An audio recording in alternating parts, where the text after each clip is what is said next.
Hi guys, this is Sajna Binil and welcome to the Business Analysis Guide. In this video, we will talk about the differences between a BRD, SRS and an FRD. There is a lot of confusion amongst BAs on these three documents.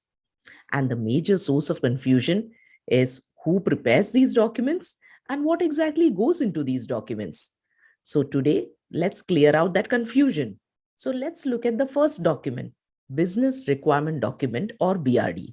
Well, business requirement document in some project is created by the customer, whereas in other projects is prepared by the business analyst. So this differs from project to project.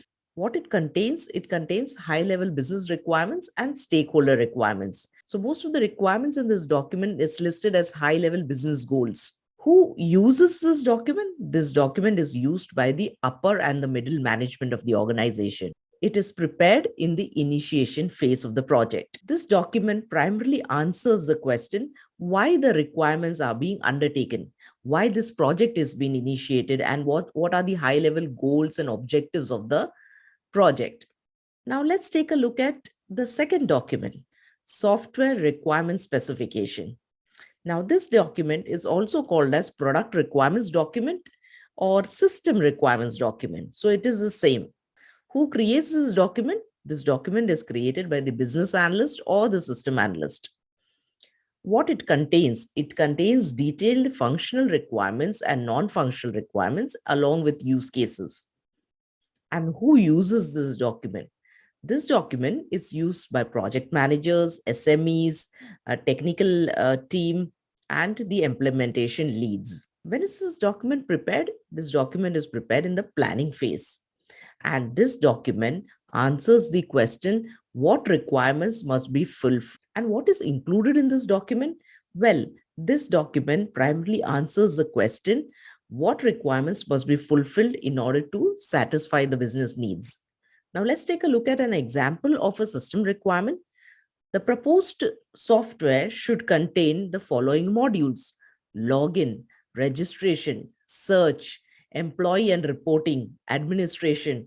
So net in a system requirement document, we indicate what kind of functionality should be included in the product that we are building for our customer. Let's take a look at the third document, Functional Requirement Document. This document is also called as Functional Specifications Document, Product Specifications Document, and Functional Specs. Who prepares this document? This document is prepared by the business analyst or the system analyst. Now, what is the difference between an SRS and FRD is something that you need to understand. While the SRS tells you what kind of functionality or what kind of modules should be included in your system, the FRS will give you much more granular information. It will tell you what kind of data should be shown in each and every screen and the overall behavior of the system. Who uses this document? This document is used by the technical leads, the development teams, the testing team, and also your customer. When is the FRD prepared? Well, an FRD is prepared in the planning phase. And what is the question it answers? It answers the question how exactly the system is going to behave. Please note, when I'm saying how the system should behave, it doesn't mean that the FRD will include implementation details like code snippets, database details. It will only include details about the behavior of the system, the flow of the screens, and the data that has to be captured by the user, the data that has to be displayed to the user. An example of a functional requirement document, login module will include the following fields, username, password, and a submit button. So that's all with respect to the comparison of these three documents. Remember, business requirement document will always contain the high-level business goals.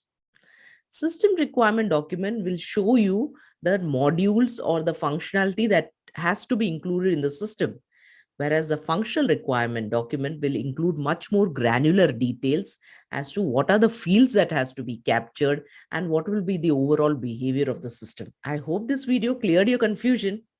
That's all for now. If you like this video, drop us a like and subscribe to our channel. Thank you.